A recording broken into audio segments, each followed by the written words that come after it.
Good morning students. जैसा कि आप जानते हो, ट्रांसफॉर्मेशन ऑफ सेंटेंसेस कॉन्सेप्ट चल रहा है, इम्पॉर्टेंट कॉन्सेप्ट है। आई होप कि आप पूरा कंसंट्रेशन इस चैप्टर पे, इस टॉपिक पे कर रहे होंगे। We have completed one part of this transformation of sentences. As you know that I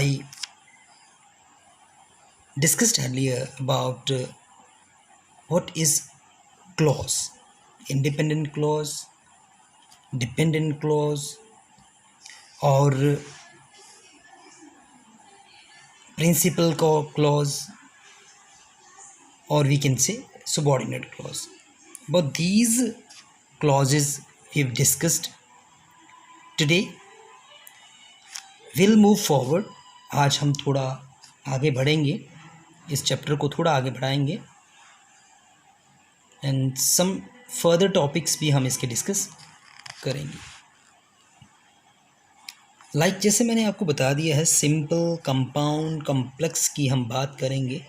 बहुत इजी है, कोई ज़्यादा डिफ़िकल्ट टफ़ जैसा दिखने में लगता है, इतना टॉपिक ये टफ़ नहीं है।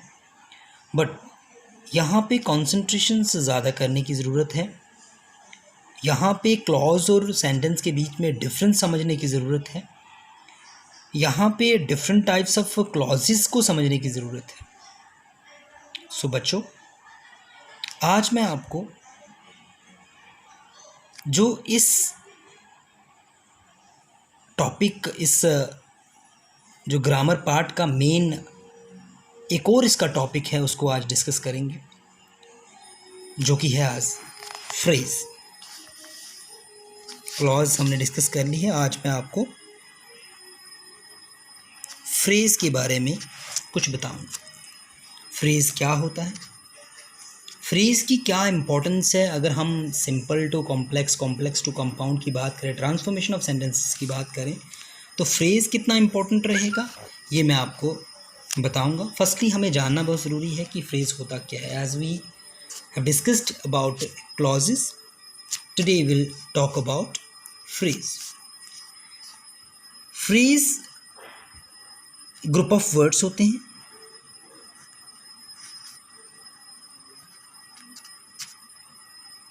ग्रुप ऑफ वर्ड्स है, बट अगर हम इसको रिलेट करें, कंपेयर करें क्लॉजेस के साथ, तो फ्रेज और क्लॉजेस में क्या डिफरेंस है। वो भी ग्रुप ऑफ वर्ड्स है, ये भी ग्रुप ऑफ वर्ड्स।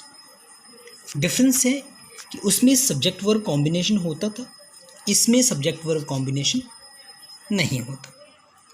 इसमें कुछ वर्ड्स होते हैं सब्जेक्ट और वर्ब का combination, no subject verb combination.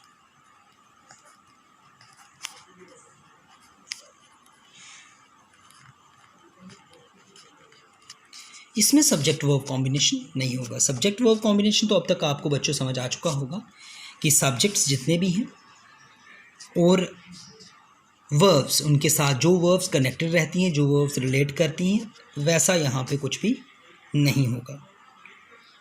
यहाँ पे मैं कुछ आपको वर्ड्स लिख के बताऊँगा जिनकी अपनी कोई सेंस नहीं होती।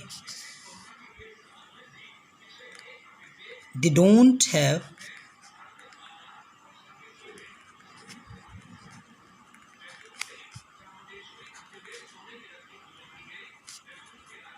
their own sense। इनकी अपनी कोई भी सेंस नहीं होती। They don't have their own sense। In phrases की अपनी कोई सेंस नहीं होती। बट जब ये कनेक्ट करते हैं किसी भी सब्जेक्ट वर्ब कॉम्बिनेशन या सब्जेक्ट वर्ब कॉम्बिनेशन वाले ग्रुप के साथ, जब ये कनेक्ट करते हैं ये वर्ड्स, तो इनकी सेंस अपने आप जो है वो डेवलप हो जाती है। जस्ट लाइक इसकी एग्जांपल्स अगर मैं बताऊं, so on the table,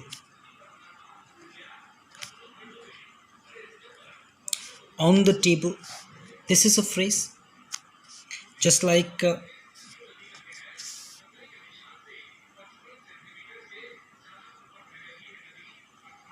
in the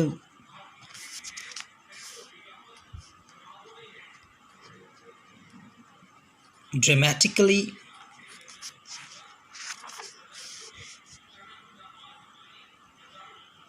in the dramatically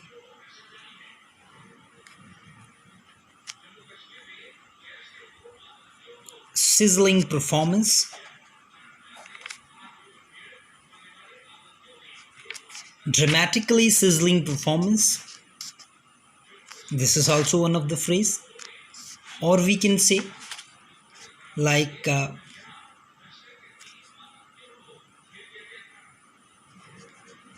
her mother. This is also one of the phrase.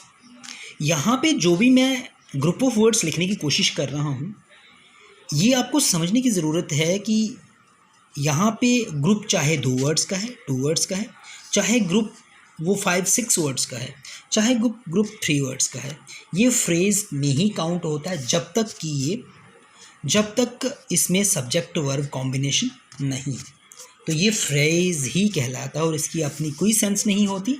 इसकी सेंस तब डेवलप होती है जब ये सब्जेक्ट वर्ब कॉम्बिनेशंस के साथ कनेक्ट करता है, उसके साथ हम उनको जॉइन करते हैं इन वर्ड्स को, और फिर ये कुछ ना कुछ सेंस अपनी देते हैं। तो ये डिपेंड रहते हैं किसी क्लॉज पे डिपेंड रहते हैं, किन्हीं ग्रुप ऑफ वर्ड्स पे डिपेंड रहते हैं। तो यहाँ मैं आपको समथिंग समझाने की कोशिश करूँगा, जैसे कि मैं आपको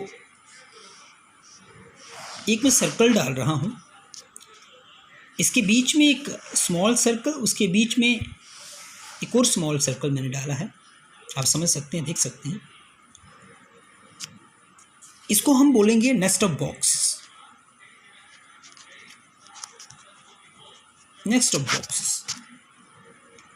ये मैं क्यों बताना चाहता हूँ आपको, जैसे कि मैंने एक फ्रेज लिखा है यहाँ पे, in the dramatically sizzling performance, isn't it? सो यहाँ पे सिर्फ मैं समझाने की कोशिश कर रहा हूँ कि क्या होता है, कॉन्सेप्ट आखिर क्या है, फ्रेज़ आखिर क्या है।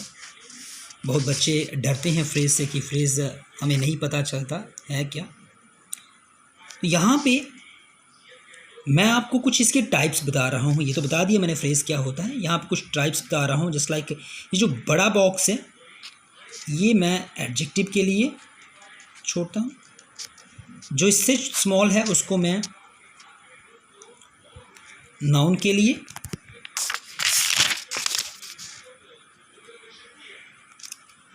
और जो सबसे छोटा प्रेपोजिशन के लिए, सॉरी फॉर दैट, और ये सबसे छोटा जो है ये एडजेक्टिव। अब यहाँ पे मैंने 3 टाइप्स के फ्रेजेस आपको यहाँ बताने की कोशिश की है इस नेक्स्ट बॉक्स के ज़रिए। लाइक फर्स्ट है आपका prepositional, second noun phrase, third adjective phrase. अब प्रेपोजिशनल फ्रेज जो है वो क्या है, अगर आप इसको ध्यान से देखो तो इसमें मैंने लिखा है in the dramatically sizzling performance. So in preposition है, तो फोकस, ये पूरी जो ग्रुप ऑफ वर्ड्स है ये प्रेपोजिशन का काम कर रहे हैं, isn't it? तो यहाँ पे फोकस जो है वो प्रेपोजिशन पे है। सो ये पूरा फ्रेज जो है वो प्रेपोजिशनल फ्रेज है, isn't it? अगर मैं बात करूँ इस इन को मैं अगर रिमूव कर दूँ यहाँ से, आप देख सकते हो, इसको अगर मैं रिमूव कर दूँ, the dramatically sizzling performance, the dramatically, अब इम्पोर्टेंस हम परफॉर्मेंस को दे रहे हैं, प्रेपोजिशन नहीं है, तो ये नाउन फ्रेज है। और अगर मैं द एंड परफॉर्मेंस को हटा दूँ, dramatically sizzling, so that mean to say ये एडजेक्टिवल फ्रेज आपका होगा।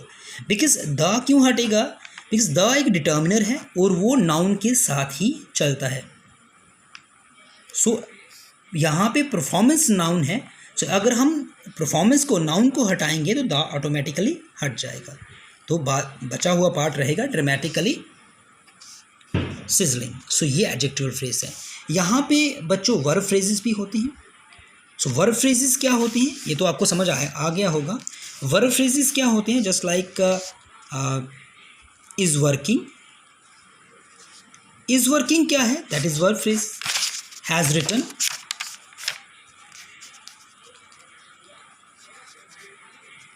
हैज़ रिटन भी वर्ब फ्रेज है।